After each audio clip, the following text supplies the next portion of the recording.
Üçüncü, Mədinədə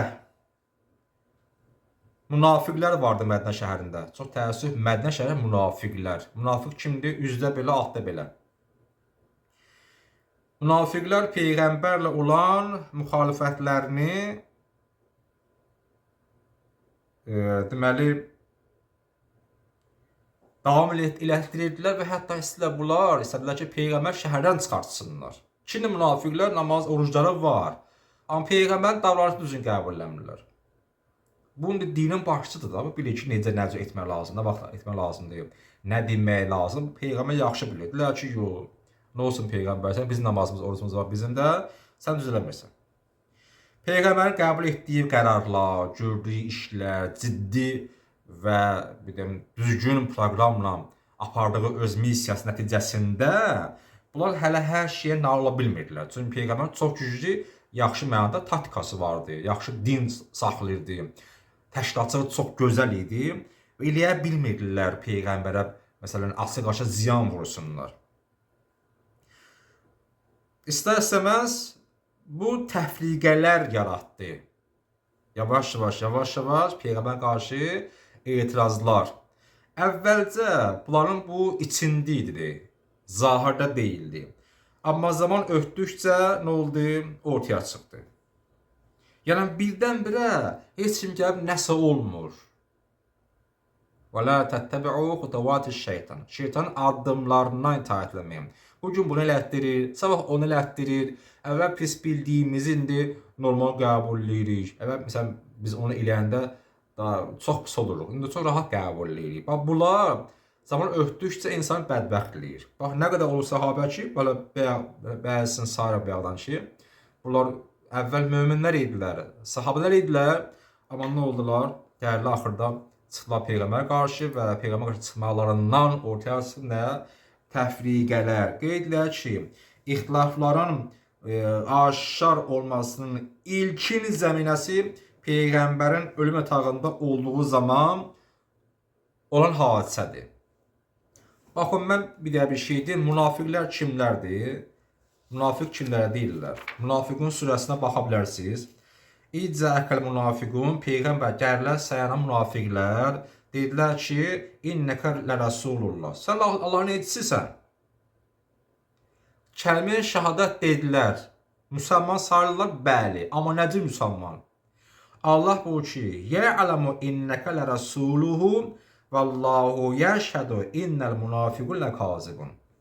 Onlar gəldilər, şahadət edilər ki, sən peyğəmbərsən, Allahın peyğəmbərisən. Allah deyir ki, yox. Onlar münafiqlərdir. Yalandan deyirlər, üzdə deyirlər. Peyğəmbərin gəlib peyğəmbər qəbul etdilər. O da nə? Sahabə, bəli sahabə. Hansı sahabə? Hələ peyğəmbər gördüm və səlam mən yerim cənnətdə yox. Peyğəmbərin peyğəmbərliyini əməllərlə göstərənlər cənnət əhli olan sahabələrdir. Hələ hamısı yox. Necə olsun ki, həm münafiq sahabə, həm də mömin sahabə olsun cənnətlik. Deməli, peyğəmbərin yataq məsələsi, o bilirsiniz, tarixdə var, ölüm yaxında olan vaxtında peyğəmbərin əmrinə boyun qaçırdılar. Bu da 4-cü deyək hadisə. Hələ peyğəmbər hələ dünyası dəyişməyib. 4-cü hadisə, peyğəmbər ölüm yaxında olanda vəfatına az qalmış. Peyğəmbər dedi ki, mənə bir kağız, qələm gətirin. Ən ciddi qarşı durma olub tarixdə. Belə yaxşı bir hal salmayıb bu həqiqətən də. Bir növ utanc vericidir. Məsələn, burada rivayətlər var. Buxarın Əhl-Sünnə kitablarından var. Buxarda, Müslimdə, Həmbəldə və s. altda mənbələ qeyd olunub. Mənə kağız qələm gətirin. Sizin üçün elə bir şey yazım ki, məndən sonra yolunuzu azmayasınız. Hər nə yazacaqdı ki? Nə yazır? Sənə nə? Allah deyir, tabi ol peyğəmbər vəssalam da. Bəlkə imtahan eləyir. Gətir kağız qələm gətir. Nə yazacaq? Nə üçün yazacaq? Kim yazacaq? Ona sənə nə? Gətir də kağız qələm. Deməsə möminə, sübut elə. Bu zaman ikinci xəlifə Ömər ibn Xəttab dedi ki, Allahın kitabı da kifayətlidir. Həsbuna kitab-əllah. Allahın kitabı bizə bəsdir. İndi var, Quran bəsdir. Quran kifayətlidir. nə bilim o hədisdə boş şeylərdir, yazı məsələsi. Yəni hədis, peyğəmbər yazısı hədisdir. Onun inkarlanan deistlərdir, Quranilərdir, nə bilim kimlərdir. Ömər nə olub onda? Sual veririk əziz qardaşlarımıza. İkinci xəlifəniz Ömər ancaq Quranı qəbul eləyib. İndi Quranı qəbul edən Quranilərdir, nə bilim deistlərdir, nə bilim kimlərdir. Siz isə ola düz gəlmirsiniz ki, bunlar rivayəti qəbul eləmir, hədisi qəbul etmirlər. Bəyanla hədisi qəbul etməyən Ömərə sən tərif oxuyursan. Ömər tərif deməli qəbul etməyib də peyğəmbərin hədisini. Deyir, bura Quran kifayətləyir. Peyğəmbər deyir ki, rüqqələrlə mən kağız verim. Bu deyir, yox, peyğəmbər sayıqlayır. Bəsdir, Quran bəsdir, Quran bəsdir. Baxın tarixə. Dedi ki, peyğəmbərin xəstəliyi çoxalıb. Kitab bizə bəhs eləyir. Yəni peyğəmbər nədir özündə bilmir. O peyğəmbərdir. Uşaq vaxtından İmam peyğəmbərin ağlı kamildir. Ölən vaxta qədər. Bizə baxma, biz müəyyən yaşdan sonra ağlımız belə kamilləşir. Uşaq vaxtı məsələn dəcəli etmişik. Bunlar eləməzlər. Və ölənə yaxın yadımızdan çıxır. Ay bula sağdır nə idi? Ay nəvəm. Yadımızdan çıxır. Yaddan çıxır insanlar, ağlarını itirirlər. Huşlara gedir. Şu hamımız görmüşük də, düzdür. Bu məsələ İmam Peyğəmbərə aid deyil. İmam Peyğəmbərin sözü ilahi kəlmə olduğu üçün Peyğəmbər necə son anda sayıqlasın? Bunu onu düşür Peyğəmbəri sual altına. Bu nə əqidədir ümumiyyətlə? Peyğəmbər dedi ki, durun evdən çıxın. Səsküy oldu otaqda. Kağız qələm istədi, dedilər lazımdır. Bəzi peyğəmbər kağız qələm istədi, lazımdır. Peyğəmbər sağlıq, xəstədə ona qələmə çalıb qızmalıdır filan səsküy. Bu xəstə deyə peyğəmbər deyə bu. Quran buyurur ki, Hucurat surəsində peyğəmbərin yanında olanda səsinizi qaldırmayın. Budur peyğəmbər yanında bu möminlərin əxlaqı. Bu necə müsəlmançılıq ümumiyyətlə? Dedi qalxın evdən çıxın. Məyanda mübahisə etmək yaraşmaz. Yəni ayıb olsun sizə. İbn Abbas deyir ki, bu işdən doğan ən böyük müsibət odur ki, bizimlə peyğəmbərin yazısı arasında ayrılıq salındı. Peyğəmbər istəmişdi, kağız qələm gətirilmədi. Niyə?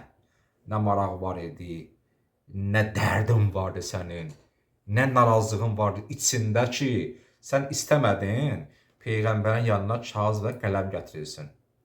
O gətirilsin də, hələ bəlkə orada sənə təriflən bir cümlə olacaqdı. Ki, filan kəs yaxşı insandır, mümindir. Nə narahatçılığın vardı? Marağın nədir sənin orada ki, sən mane oldun peyğəmbərə kağızla qələm gətirilməsindən. İkinci, yəni digər məsələ. Peyğəmbər yatağında olan digər bir acıcaqlı hadisə. Təbük müharibəsi, eşitmisiniz. Təbük müharibəsi gedirlər peyğəmbərin qoşunu. Deməli, müharibə olmur. Rumlular gəlmirlər müharibəyə.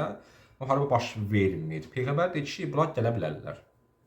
Üsamə adında, Üsamə Zeyd oğlu, Üsamə ibn Zeyd adında bir komandan var.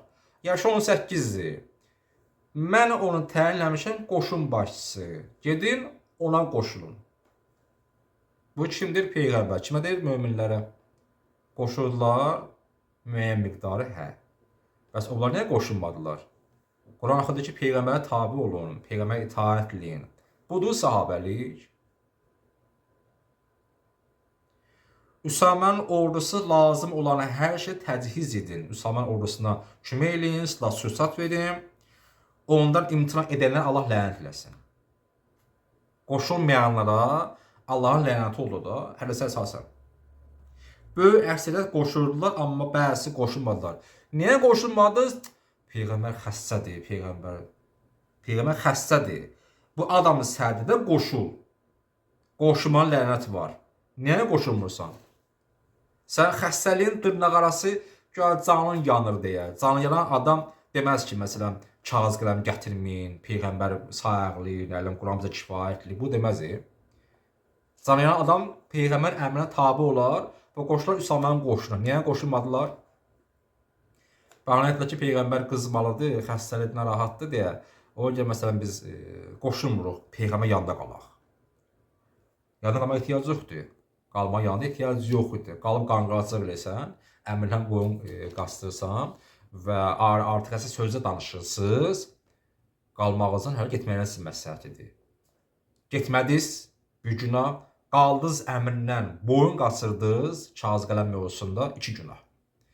Təhsilinizi qaldırdınız 3 günah və s.